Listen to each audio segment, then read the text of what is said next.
Қайырлы күн, Дархан Қуандықұлы, өзекті деп аталатын ашық сұхбатымызға қош келіпсіз. Рахмет.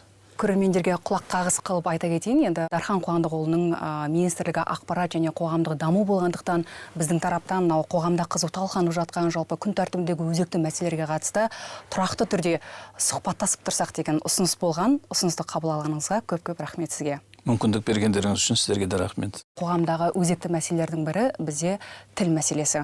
Өзіңіз білесіз, өткен аптада қазақ тілі мәселесі кеңінен талқыланды, талданды. Ресми дерекке сәйкес, Астанадағы бірінші сыныпқа баратын балалардың үлесі 40%. Бұл ненің көрсеткіші? Бұдан нені көруге болады? Қазақ тілінің аясы тарылып бара жатыр деп айта аламыз ба? Жалпы біз тілдің төңірегіне топтасқан халықпыз. Сондықтан өнер алды қызыл тіл дейміз. Қай кезеңде де тілдің тағдырына алаңдаған, сондықтан әрине бұл мәселе, бұл сұрақ қазірде қоғамды алаңдатып отырғаны жасырын емес. Бұндағы кейбір жайттармен келісуге қиын. Мысалға, салыстырмалы түрде айтатын болсақ, биыл оқу ағарту министрлігі жалпы білім беру мекемелеріне барған балалардың 70% қазақ сыныптарын таңдағандығын айтып отыр. Сол сияқты осы Астананың өзінде жалпы қазақ сыныбына барған оқушы балалардың оң динамикасы байқалады. Қаланың білім беру басқармасының мәліметіне сенсек, былтыр 23 мың баланың 13 мыңнан астамы қазақ сыныбын таңдаса, биыл 26 мың жарым оқушының 16 мыңға жуығы қазақ сыныбын таңдаған екен. Сонымен қатар өзіңіз білесіз, қалада, жалпы республикада қазір қазақ мектептері көптеп ашылып жатыр. Кейбір өңірлерде аралас мектептер таза қазақ тіліне көшіп жатыр. Тек қана білім саласы емес, кез келген салада біз қазақ тіліне деген сұраныстың күрт өсіп отырғандығын көріп отырмыз. Қазақ тілінің өрісі тарылып бара жатыр, көпшілігі сөйлемейді деген бір қорқыныш бар да, осы қорқыныш қай кезде пайда болды? Менің ойымша жалпы осы құбылыс 60-шы жылдары тың игеру кезеңінде ұлтымыздың саны 28%-ке түсіп қалды. Сол кезеңде ашылыққа 30-дан да төмен процентке құлдыраған кезеңде ұлттың өз-өзін сақтау инстинкті іске қосылған сияқты. Психологиялық тұрғыда біз жойылып кетпейміз ба, тіліміз жойылмай ма деген ұғым меніңше санаға сіңген. Біз 90-шы жылдарда тәуелсіздік алып, қазір қаншама 90-шы жылдар өзіңіз білесіз, қазақ ұлтының саны 40%-ке жетпейтін. Қазір 70%-тен асып отыр. Бірақ соның өзінде сол 60-шы жылдар қалыптасқан үрей бойымыздан әлі шықпай келе жатқан сияқты. Қазақ тілі қазір еліміздегі түрлі этнос өкілдері арасында да үлкен трендке айналып отыр. Сондықтан жалпы біз, мен енді басқа саланы айтпағаның өзінде, осы ақпарат саласында тілді өте оң бағалайтын едім, өсу динамикасының себебі қазір орташа есеппен 85% қазақ тіліндегі өнімді тұтынады екен. Соның ішінде мемлекеттік бақ жалпы басылымдарды, сонымен қатар жалпы телевидениені негізінен жалпы көпшілік 85% орташа есеппен қазақ тілінде. Ал 14 пен 35 жастың арасындағы жастар, өзіңіз білесіз, жастар туралы заң шыққалы қазір жастардың жасы 35-ке ұлғайтылды. Олардың да интернет контентте түрлі контенттер іздеген кезде қазақ тіліндегі жалпы сұраныс 70%-тен көп екен. Енді медиаға тоқталсақ, осы ақпарат құралдарындағы мемлекеттік тілдің үлесі менің білуімше артты. Әсіресе мемлекеттік бақта қазір біз мемлекеттік тілге деген сұраныстың артып келе жатқандығын көреміз. Біздің еліміздегі қазір сериалдарға немесе әртүрлі контентке деген сұраныс артып отыр. Бір жылдың ішінде, мысал келтіретін болсақ, аудиовизуалда 100-ден астам өнім шетелге сатылған. Бұның өзі қазақ тілінде жасалынған өнімге шетелде үлкен сұраныстың бар екендігін көрсетеді. Әсіресе біздің алыс жақын осы көршілерімізде. Сонымен қатар жалпы Никелодион телеарнасы, білесіз, әлемге әйгілі TG-мен бірге қазір қазақ тілінде өндіретін анимациялық өнімдерін санын сағатын көбейтті. Еліміздегі үлкен әлемдік алпауыт әлеуметтік желілер, TikTok, Meta, Instagram сияқты ірі компаниялар, алпауыт компаниялар қазір өзінің интерфейсін қазақшалады. Бұл біздің таяуда ғана қабылданған, жақында күшіне енетін онлайн платформа және онлайн рекламалар туралы заңда да көрсетілген.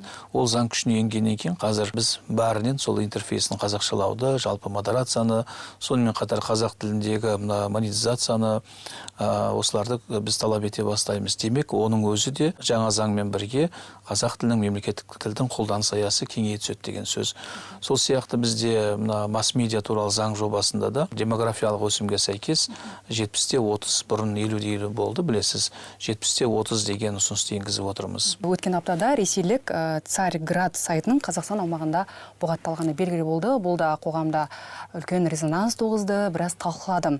Ол қайдан туындады бұл мәселе? Жалпы бұның астарынан саясат іздеу керек жоқ. Кез келген мемлекет сияқты біздің еліміз үшін де әуелі ақпараттық қауіпсіздік маңызды. Сондықтан ақпарат кеңістігінде қауіп төндіретін біздің ата заңымызға және құқықтық нормаларымызға, соның ішінде бақ туралы заңға қайшы келетін контент, сайт, олар шектеледі. Мәселен, 16 жылдан бері 40-тан астам шетелдік сайт бұғатталған екен. Сіз айтып отырған порталда солардың біреуі. Біз тиісінше заңнама талаптарын орындауға шақырып ескерту жолдадық. Әрине, ол орындалмайтын болса, ондай сайттар бұғатталады. Сондықтан шетелдік болсын, еліміздегі интернет сайттар болсын, әсіресе біздің заңдарымызға құрметпен қарауға шақырамыз. Бірінші сұхбатымда осы масс-медиа туралы заңды сұрамай өту бұл айып болар. Өзім журналист ретінде масс-медиа туралы заң қоғам талқысына берілген кезде сан түрлі пікірлер айтылды, сында көп жауды, әсіресе өзімнің әріптестерім тарапынан. Бұл жерде ең үлкен бір қорқыныш журналистердің құқын шектейді деген бір алаңдаушылық бар. Осы алаңдауға қаншалықты негіз бар? Жалпы осы заң журналистерге қандай мүмкіндіктер береді? Шынымен сөз бостандығын шектемей ме? Масс-медиа туралы заң қоғамда жалпы көбірек талқыланып жатыр. Жақында мәжілістің ашылуымен бірге тағы да талқыланады деп ойлаймыз. Бұл заңды шектейтін емес, реттейтін заң деп айтуға болады. Мысалға, жұрт айтып жатқан пресс-карт, ол журналистің жұмысын жеңілдетеді деп ойлаймын. Себебі көп жерде журналисті кіргізбей қойды, журналист шектеді дейді. Неге? Себебі аккредитация алуға кейде уақыт болмауы мүмкін, немесе аккредитациядан өтпеуі мүмкін, немесе ол өзінің журналист екендігін айқындайтын құжат болмауы мүмкін. Пресс-карт ол кез келген жерде емін-еркін алаңдамай жұмыс істеуге журналистке мүмкіндік береді. Екіншісі, бұл жерде ескіруі талаптың есік давности дейді. Жалпы осы мәселе бұрынғы заңда қарастырылмаған болатын. Қазір біз бұның өзекті екендігін көріп отырмыз. Мысалға, таяуда Сандуғаш Дүйсенованың мәселесінде өзіңіз білесіз, сол 1,5 жыл бұрын жариялаған ақпарат үшін ол жалпы жауапқа тартылды. Біз қазір енді 3 жыл деген, бірақ журналистердің де қоғамның да талабын ескере отырып, оны 1 жылға түсіруіміз мүмкін. 1 жылдан кейін ол ескіріп қалады жалпы. Немесе ұлттық баяндама сөз бостандығының бұзылуына байланысты, немесе журналистерге әртүрлі көрсетілген қысым туралы біз жыл сайын ұлттық баяндама әзірлеп, сол бойынша тиісті құрылымдарға біз ескерту немесе соған қатысты шаралар қолданамыз. Батырхан Қуандықұлы, жаңа сіз өз сөзіңізде айтып қалдыңыз, журналистерге жалпы қысым, шабуыл деп. Осындай кезде жалпы журналистер бір қысымға тап болған кезде, шабуылға тап болған кезде сіздердің қорғау тетіктеріңіз қандай? Заң бұзылып жатқан кезде немесе журналистке қысым болғанда әрдайым журналистің жанынан табылуға тырысамыз. Оған құқықтық қолдау көрсетуге әр уақытта дайын екендігімізді айтып, жазып, мәлімдеме жасаймыз. Екіншіден, соған қатысты тиісті құқық қорғау органдарымен хабарласып, мәселен оң шешілуіне ықпал етуге тырысамыз, адвокатына хабарласамыз, жалпы қолдау көрсетіп.